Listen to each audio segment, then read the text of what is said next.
दोस्तों, क्या आप जानते हैं इंसान को बुढ़ापे में इतना दुख क्यों मिलता है? और क्या आपको पता है बुढ़ापे में इंसान को नींद क्यों नहीं आती? और क्यों बूढ़े लोगों की कोई बात घर में नहीं सुनता? और क्या आप जानते हैं मनुष्य की आयु 40 वर्ष से 100 वर्ष कैसे हुई? तो चलिए जानते हैं इस बारे में विस्तार से।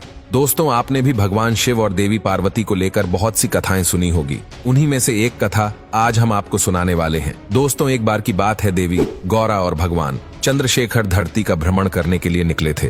तभी माता पार्वती ने देखा कि कुछ बूढ़े लोगों पर अत्याचार किया जा रहा है। तब उन्होंने महादेव से पूछा कि बुढ़ापे में लोगों की बेकदरी क्यों होती है, कोई उनकी क्यों नहीं सुनता और उनका कोई सम्मान क्यों नहीं करता। माता उमा के ये प्रश्न सुनकर महादेव बोले, प्रिय पार्वती, जब सृष्टि का निर्माण हुआ था तब सभी प्राणियों की उम्र 40 वर्ष निर्धारित की गई, जिसमें से मनुष्य को भी जीवन जीने के लिए 40 वर्ष दिए गए थे। तो चलो मैं तुम्हें एक ऐसी कथा सुनाता हूँ जिससे तुम्हें अपने सभी प्रश्नों के उत्तर मिल जाएंगे। सृष्टि के रचयिता परमपिता ब्रह्मा ने ही हर जीव की आयु तय की थी। उन्होंने गधे, कुत्ते, उल्लू और मनुष्य सभी की उम्र 40 वर्ष निर्धारित की। अब ये तीनों जानवर अपनी अपनी आयु सुनकर बहुत प्रसन्न थे, लेकिन वहीं जब मनुष्य ने अपनी आयु सुनी तो उसका मन में बड़ा ही उदास हो गया, क्योंकि जैसा कि सभी जानते हैं कि मानव जाति की महत्वाकांक्षा ये कभी खत्म नहीं होती। उसका मन है, कभी शांति नहीं होता और वो हर समय लालसा से घिरा रहता है। उसने सोचा कि मैं सभी जानवरों में श्रेष्ठ हूँ, फिर भी मुझे इनके बराबर ही आयु प्राप्त हुई।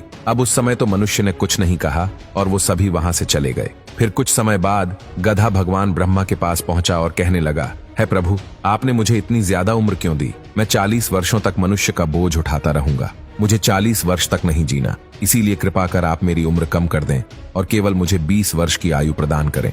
भगवान ब्रह्मा ने जब गधे की बात सुनी तो उन्होंने कहा कि ठीक है, मैं तेरी आयु कम कर देता हूँ, लेकिन तुझे अपनी आयु किसी को दान में देनी होगी। जिसके बाद ब्रह्मा जी ने गधे की आधी उम्र मनुष्य को दे दी और इस तरह मनुष्य की उम्र 60 वर्ष हो गए। फिर कुछ ही देर बाद ब्रह्मा जी के पास एक कुत्ता भागते भागते आया और वो बड़ा ही परेशान था। उसने भगवान से कहा कि आपने मुझे 40 वर्ष की आयु दी है, लेकिन मुझे इसका कोई फायदा नहीं।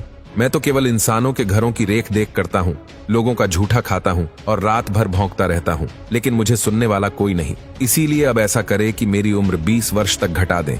भगवान ब्रह्मा ने कुत्ते से कहा कि ठीक है, और इस तरह मनुष्य की उम्र 20 वर्ष और बढ़ गई और ऐसे मनुष्य की आयु कुल 80 वर्ष हो गई। फिर वहीं थोड़ी देर बाद उल्लू भी आया और वो भी बड़ी ही परेशान अवस्था में था। वो ब्रह्मा जी से रोते हुए कहता है कि प्रभु, आप मेरी उम्र भी कम कर दें।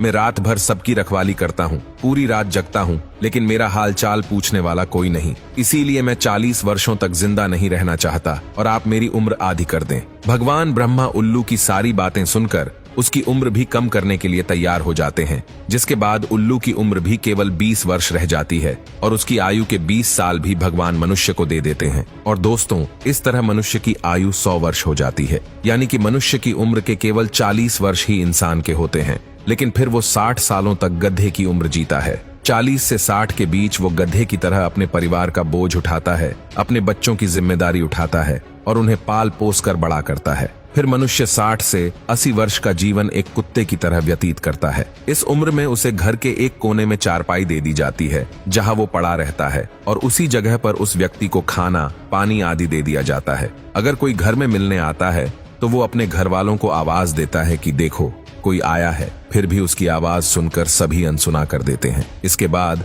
80 से 100 वर्ष का जीवन वो एक उल्लू की तरह व्यतीत करता है, क्योंकि रात के घने अंधेरे में भी उसे नींद नहीं आती।